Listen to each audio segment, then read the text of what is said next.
Dragon Ball Daima is releasing soon and it's gonna be massive. In this video I'm going to talk about how Dragon Ball Daima is essentially the end of the current version of Dragon Ball. And any Dragon Ball property that comes out after it is going to be missing a large part of its soul, and that's due to the passing of Akira Toriyama.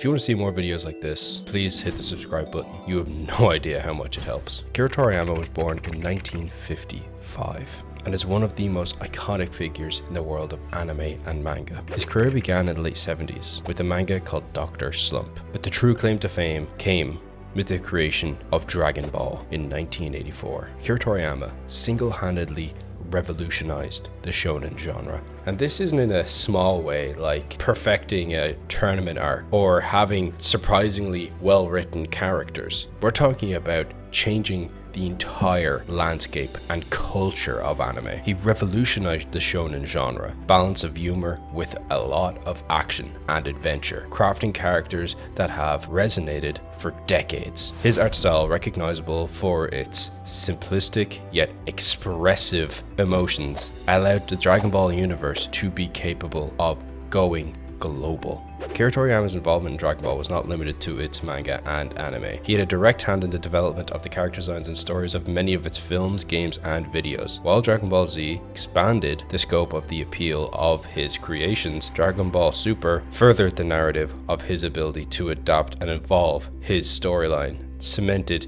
his place in anime history. Little known fact, Z only really exists to the West. Originally, Dragon Ball just continued. Goku grew up and found out he was a Saiyan. There was nothing to do with this Z. That only came in when they were essentially exporting it to the Western audiences. They felt they needed to mark the change of tone from the childish adventure story that Dragon Ball is, even though the King Piccolo arc is by no means childish, to the new age space sci-fi. The original Z movies, Akira Toriyama was a lot more hands-off with.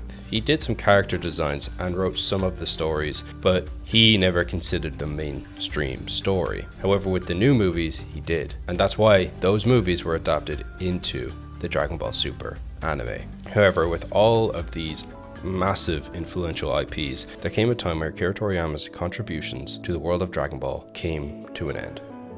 Dragon Ball Daima is noted as his final involvement before his passing. Akira Toriyama's character and history is embedded into this new show through its character designs and storyline, harkening back to where he started from, more light-hearted Dr. Slump and Dragon Ball, making this series his swan song. His death marks not only the end of an era, but the end of the franchise.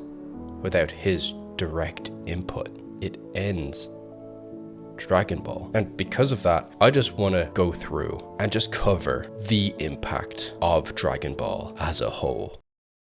When Dragon Ball was first published, it wasn't just a manga. It became a cultural phenomenon. The original series features Goku's adventure in search of the Dragon Ball, his journey through martial arts, humor, and mythology in general, in a way that was fresh and accessible to all ages. And the iconic characters like Bulma, Master Roshi, and the early antagonist turned hero, Yamcha, Tien, and Piccolo.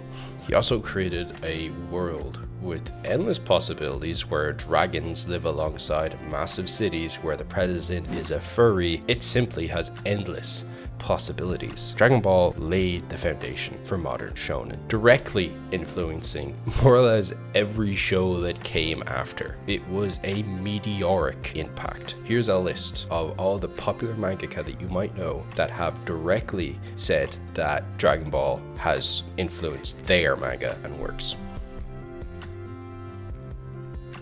See? The emphasis on growth, both literal and metaphorically, was key to its success. Master Roshi's training arc is one of my favorite things in all of fiction. This guy is a creep, but yet he's the strongest person on the planet. How he trains people isn't necessarily how to fight, but it's how to live a healthy and content life. Work hard, study well, and eat and sleep plenty. That's the turtle hermit way to learn. He does teach them to fight though, and the fight scenes are legendary. The most impactful ones, at least for me emotionally, weren't even ones from the big bad versus Goku. The most impactful fight in all of Dragon Ball, for me at least, is Krillin and Piccolo. Krillin has died at this point. He's died before, and he's staring down someone who is directly related to the man responsible for killing him. He knows he's significantly weaker, and we know he's significantly weaker, and we know he's not going to win. It just doesn't make sense that he would, but he puts up such a good fight that he gains not only our respect, but the respect of Piccolo. Not to say that the Super Dragon Fist punch wasn't insanely cool. And the concept of the MacGuffin that are the Dragon Balls is so simple, yet so great. It's believable. It's so mythical, and the price to gathering them at this point in time is so high that Goku literally has to take down an entire army to get them. This added even more to the colorful world. From a naive child living alone in the mountains to Earth's greatest defender became so iconic, recognized by the president of the world. Who would think that Goku had even higher to climb?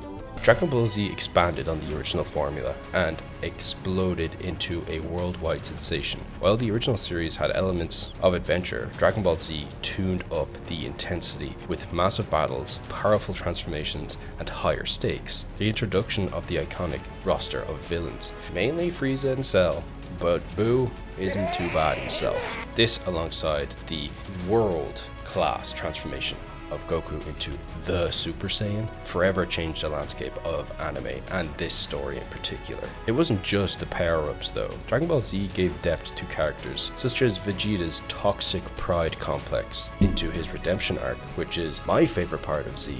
Vegeta's sacrifice is my personal favorite moment in all of Dragon Ball. It's not really a fight, it's just a heartfelt moment from a character who just comes so far in such a short amount of time.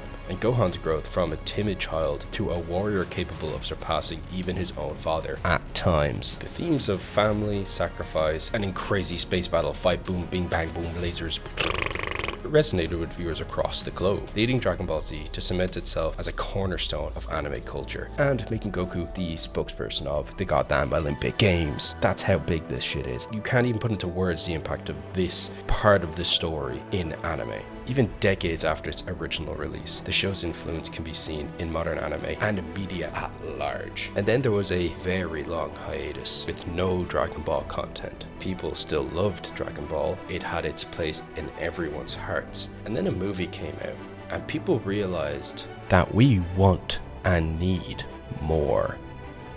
Battle of Gods came out and it was a banger. Had some jank CG, that has to be said, but it was a banger, and it gave birth to the animated series. Dragon Ball Super brought the series to a new era, exploring multiversal threats, including powerful characters like Beerus, Jiren, and Broly. Toriyama continued his involvement while exploring new territory. The Dragon Ball Super films, especially Super Broly, pushed the boundaries of animation and storytelling. This was one of the most insane tiers of anime movie that I had seen. I'd seen a few Boku no Hero movies that actually surprised me, but this was on a whole nother level. It is phenomenal, and it is so Dragon Ball. It became a worldwide box office hit. These movies revitalized the series, pulling both nostalgic fans and new viewers alike into keeping the Dragon Ball universe alive and well into the 21st century. As we approach the release of Dragon Ball Daima, the death of Akira Toriyama serves as a bittersweet moment for me.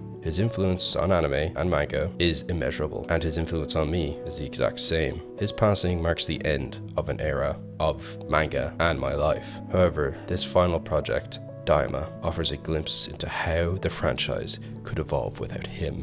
While Dragon Ball has always been about growth and transformation, the series itself is now poised for its own metamorphose. For me, there's a sense of nostalgia with Akira Toriyama's works, but it's also clear that his creations have grown beyond him. The success of Dragon Ball Super and its films show that there is still a massive global appetite for the world of Dragon Ball. Daima represents both homage to his legacy, and I look forward to what the next generation of creators will bring to the table. Will the future of Dragon Ball continue to shine, or will the absence of Akira Toriyama's direct involvement diminish its spirit? We'll find out soon enough. For now, we can celebrate the life and work of a man who changed the world of anime forever next time on Dragon Ball.